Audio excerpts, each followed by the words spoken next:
Eliza Moore approached the towering glass entrance of the new luxury skyscraper, its surface gleaming under the midday sun. The building, a monument of sharp angles and sleek surfaces, always drew a crowd of admirers and the city's elite. Today, however, Eliza brushed past their glances unnoticed, or rather, noticeable in the wrong way. Her feet bare against the chill of the marble floor, clad only in a simple, loose dress that bore the faded markers of thrift store racks. Her tote bag, worn and scruffy, swung lightly as she walked.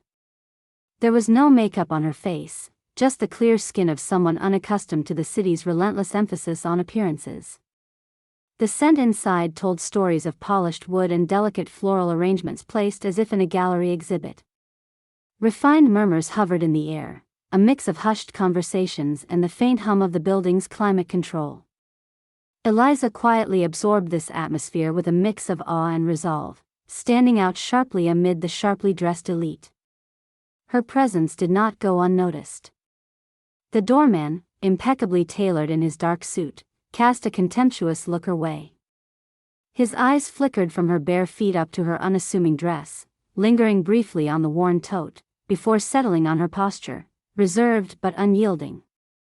He made a low, scornful sound almost inaudible but enough to catch the attention of nearby well-heeled patrons. A few whispered remarks floated her way from a small gathering nearby. "She must be lost," one said, voice dipped in amusement. Another snickered, "Barefoot in a place like this? Probably a cleaner or something." Murmurs of agreement rippled through the circle, their eyes sharp, their minds closed. The exclusion was immediate, unmistakable. The doorman's scowl deepened as Eliza moved closer to the entrance, his poised composure now shifting into barely restrained disdain. "Excuse me, ma'am," he said sharply, stepping forward to intercept her. His voice cut through the quiet luxury of the lobby like a splinter. "Can I help you? Are you lost?" Eliza paused, her voice steady despite the tightening knot in her stomach. "I'm here for the architect's presentation in the penthouse," she said politely, her words measured but resolute. The doorman's lips curled with a hint of cruelty. "The architect's presentation? Here? Are you sure? Because I don't see any shoes on your feet, ma'am. Barefoot guests aren't exactly part of the guest list." His tone was mocking, his eyes glittering as he cast a glance toward the crowd that was beginning to gather nearby, some with curiosity, others with barely concealed amusement. "Please," Eliza replied calmly, "I'm a guest. There's no dress code requiring shoes. I'm just here to attend." "Dress code, ma'am?" The doorman's voice rose, drawing attention. "This is a private event, by invitation only. And you don't fit the profile." He gestured toward her simple thrift store dress and well-worn tote bag, his sneer widening. "I think you're mistaken about your place here." A ripple of laughter followed his words, quick and sharp like the crack of a whip. Several onlookers pulled out their phones, eager to film the encounter, some smirking, others whispering more insulting guesses. "Is she lost or homeless?" one remarked softly but clear enough for Eliza to hear. Another joked aloud, "Maybe she's part of the cleaning crew, barefoot so she doesn't scuff the floors." The snickers grew louder, feeding off each other's cruelty. Eliza's heart pounded, her cheeks flushing with heat she tried desperately to mask. She kept her gaze lowered, unwilling to meet the eyes mocking her but standing her ground. Her fingers clenched around the strap of her tote bag, knuckles widening. Despite the humiliation, she refused to retreat. The building's concierge, a sharp-eyed woman with an icy smile, materialized beside the doorman. "Madam, I must insist you step aside. This is not a place for uninvited visitors." Her words were thinly veiled disdain, echoing an assumption of Eliza's supposed inferiority. "Perhaps you should wait outside until further notice." Eliza swallowed hard, struggling to steady her breath. "I assure you, I have business here," she said quietly, yet her voice was starting to falter under the weight of their dismissal. "This isn't about business, the doorman snapped. It's about respect, for the building, the event, and the guests. His gaze hardened. And you have no place here, barefoot and dressed like that. A tall man in a tailored suit stepped forward, a cruel smile tugging at his lips. Honestly, this is almost too good. You should be advertising for the shoe charity or something, he whispered laughably to the woman beside him. The two exchanged cruel glances, the woman nodding in agreement. More phones lifted, capturing Eliza's discomfort and the doorman's mocking grimace. The crowd's murmurs shifted into derisive laughter and hushed, venomous whispers about a woman who dared to step into a world that was not hers. Eliza's body felt frozen, rooted in place by the sudden awareness of all those eyes staring, judging, and ridiculing her. The hot sting of tears threatened, but she blinked them back, gripping the thin line between composure and collapse. Please, she started, voice barely audible. I just want to. Enough, a stern voice interrupted. The building's security manager appeared, slipping through the gathering crowd. Lady, you need to leave. Now. His tone brooked no argument. Eliza bowed her head slightly, a flicker of resignation flickering in her expression, but she did not resist. She took a slow, careful step backward, wiping a hand discreetly across her cheek before turning. As she moved away, the doorman reached out, his hand gripping her elbow roughly. I'll escort you outside. Don't come back. His words struck like a final blow, cold and absolute. The crowd followed them, phones still recording, whispers slithering through the air with cruel glee. Eliza's steps were quiet, but every footfall against the gleaming marble echoed in her ears like a judgment. Before stepping outside, she paused briefly, stealing one last glance at the lobby full of strangers, entirely unmoved, entirely indifferent. No one approached to help. No one offered a kind word. Their eyes were cold, fixed somewhere beyond her figure, as if she was already invisible. Outside, the city's cacophony enveloped her, but the sting of the experience lingered far longer. She wiped her eyes now, alone on the wide sidewalk before the entrance, raw with humiliation yet whispering a quiet, unyielding defiance beneath it. Inside the architect's sleek, glass-walled office overlooking the city skyline, the doorman recounted the earlier scene with a mix of pride and justification. His voice was low but carried a hint of smug satisfaction as he spoke to the architect, Jonathan Whitaker, the evening's guest of honor.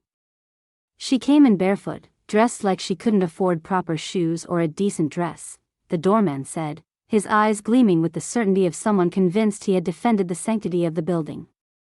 I told her straight, no shoes, no entry to this kind of event. It's not about being cruel, it's about protecting what this place stands for. Exclusivity. People like her? They ruin the atmosphere, the image. Jonathan sat behind his minimalist desk, fingers steepled beneath his sharp jawline. His gaze was cool, calculating, measuring the boundaries of acceptable behavior. I understand your concerns, he said softly, but appearances can be deceiving. We can't afford to alienate potential allies or offend guests. This building and its image are intertwined, our reputation is everything. Keep vigilance, but discretion too. The doorman nodded, clearly satisfied with this tempered endorsement. He glanced out the window to where the lobby's polished marble floors gleamed under the ambient lighting. The crowds were already resettling, their laughter and muttered conversations ebbing back into a comfortable hum. The awkward moment had passed, the prankish laughter replaced by polite chatter, the clientele once more confident in their effortless superiority. Back outside the entrance, Eliza Moore sat on a low concrete ledge beneath a slender tree, her bare feet tucked beneath her. The early evening breeze chilled her skin, but her focus was a different kind of cold. Her hands gripped her tote bag tightly, the strain visible as she bit back trembling lips and fought the sting of tears that threatened to spill over. She swallowed hard, forcing herself to breathe deeply, chiding herself to hold together. She needed to appear strong, dignified. The humiliation was raw, but she refused to let it break her. Still, the cold reality pressed in, all those faces, all those phones capturing her pain, and no offering of kindness. Only the stark silence of indifference surrounded her. Her mind flicked to the events slipping away beyond the glass doors. This was her world too, her vision brought to life in the steel and glass that soared above the city. Yet none of that seemed to matter to those who only saw her scruffy dress and bare feet. Just as she was summoning the courage to leave, a quiet but clear voice called her name. "Ms. Moore, please." Startled, Eliza looked up. A sharply dressed woman, an assistant from the event's organizing committee, stepped forward holding an elegant ivory envelope. Her expression was professional but kind, a gentle contrast to the hostile crowd. The assistant hesitated momentarily before adding, "The architect would very much like to speak with you. It's urgent." The sudden interest drew a ripple of murmurs as nearby onlookers noticed the exchange. Phones still hovered, now recording a new twist in the unfolding story that had dominated the afternoon's conversations.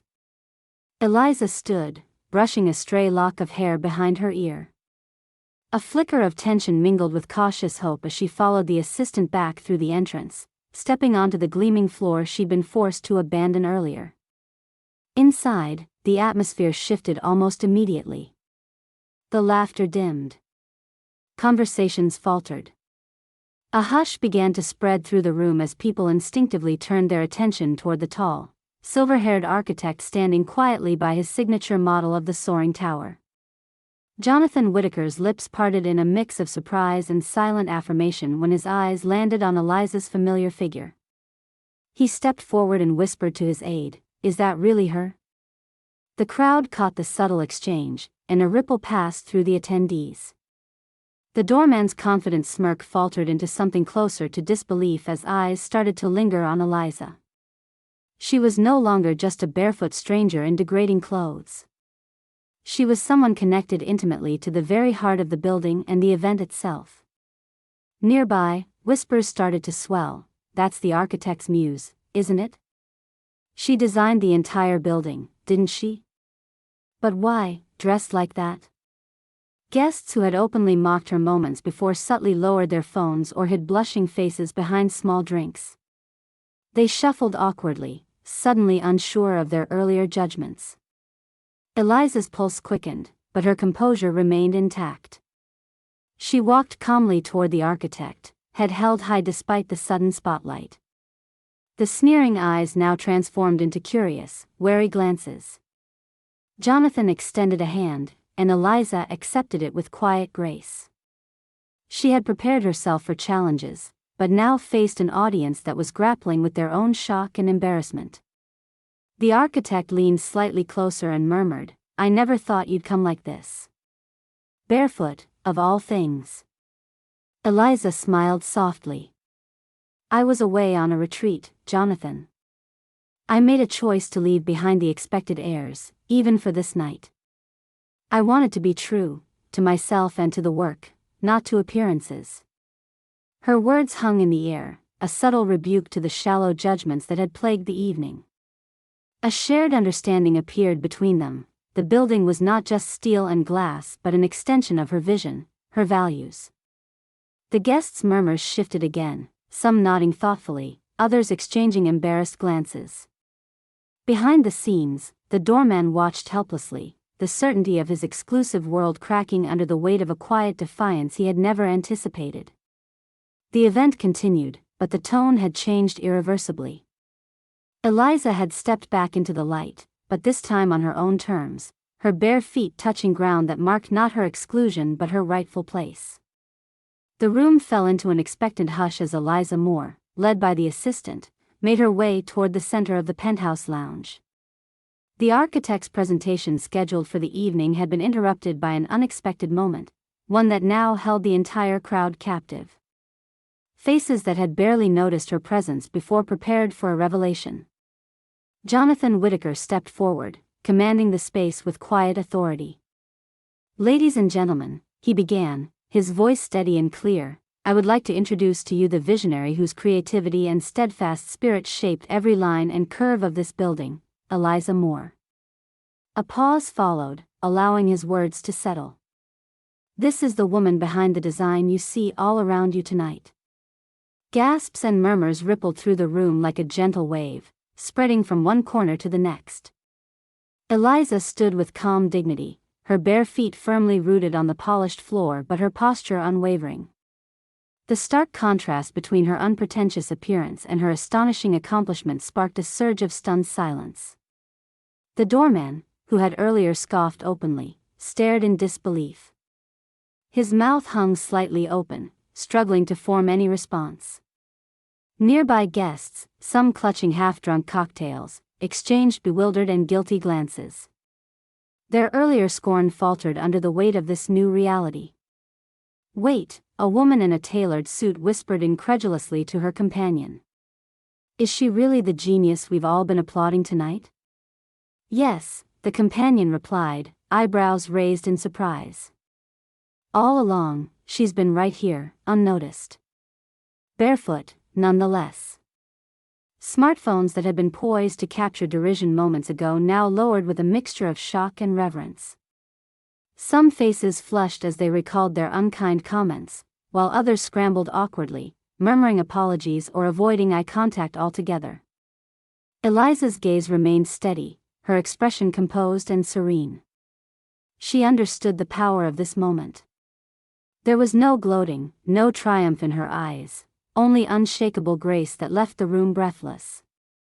"My choice to come here as I am," Eliza finally spoke as the murmurs began to fade, "is rooted in a personal vow I made during my travels, a reminder to myself to value authenticity and simplicity in a world too often ruled by superficiality." Her voice was soft, commanding attention without force. "The dress and the bare feet are not signs of negligence but symbols of my commitment to stay true to who I am, beyond the trappings of status or expectation." The crowd absorbed her words, some nodding quietly, others exchanging looks that betrayed newfound respect. Jonathan joined her side. Eliza's journey from humble beginnings to become an architect whose work reshapes our skyline is a story of perseverance, vision, and integrity. She could have chosen glamour and artifice, yet she remains grounded in what matters most: creativity and honesty. One of the guests hesitated before raising a hand. "Eliza, why did you not say anything earlier? Why let people humiliate you before revealing your identity?" Eliza smiled faintly, eyes twinkling with quiet strength. "I wanted them to see me not as the success story, but as the person beneath the story, the woman whose feet touch the same ground they do. Sometimes we all need to be reminded that beneath appearances, we share more than we admit." The room responded with a renewed warmth, a collective exhale of empathy and admiration. Meanwhile, the doorman slunk into the background, the flush of embarrassment coloring his cheeks. His pride, once as towering as the building itself, had crumbled in an instant. Whispers of his earlier contempt circled discreetly but unmistakably, signaling his fall from favor.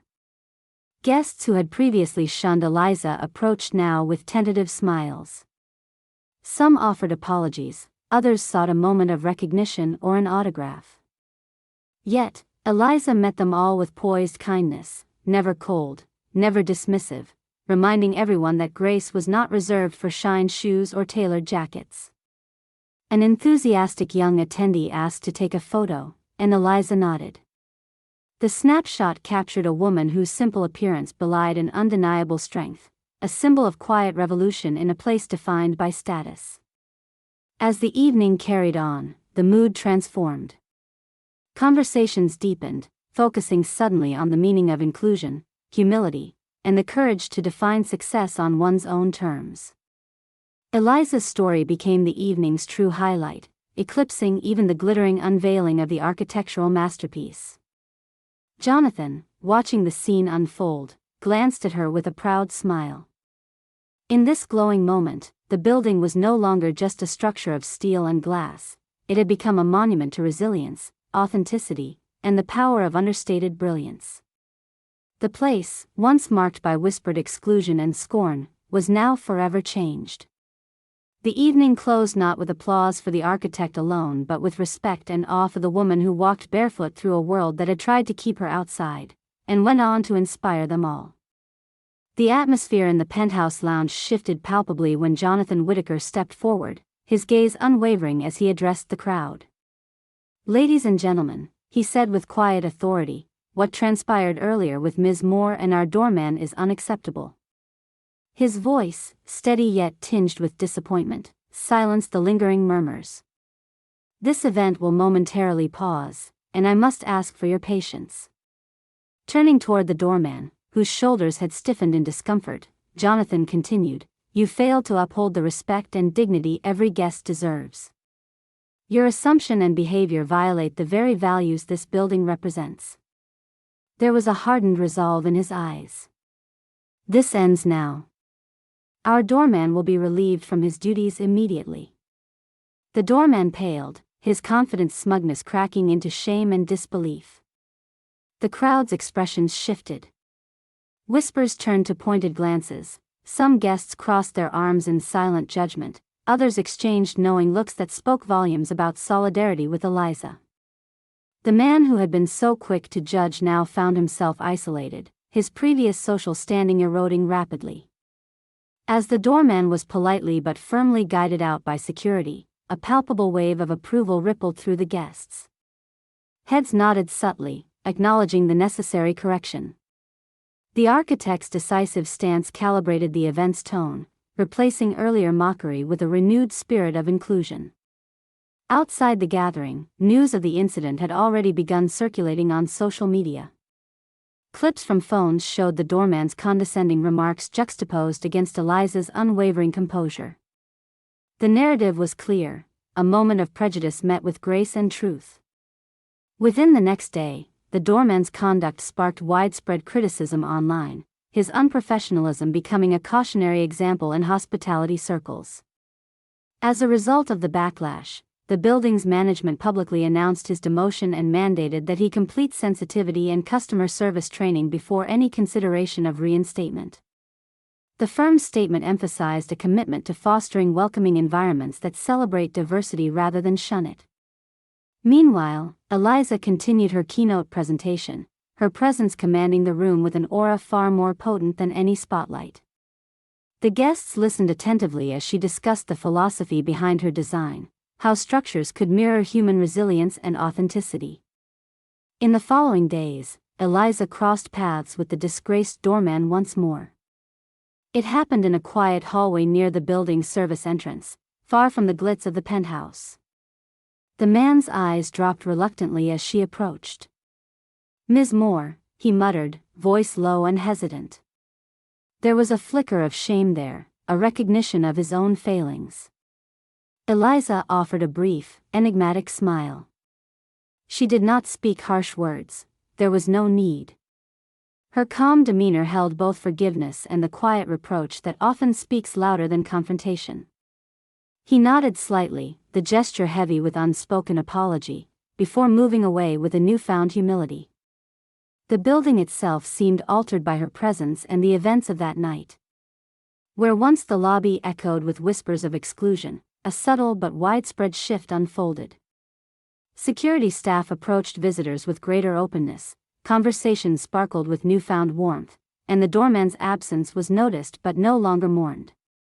Eliza Moore, barefoot and unassuming, became a symbol of transformation, not through spectacle or rebellion but by embodying grace in the face of scorn and reimagining what true elegance and power look like. Her footsteps, once doubted and mocked, now resonated with quiet assurance, walking a path that invited others to see beyond appearances and embrace the strength found in authenticity. The city watched in stunned silence, the building's illuminated skyline silently acknowledging the profound change her presence had etched into its foundation.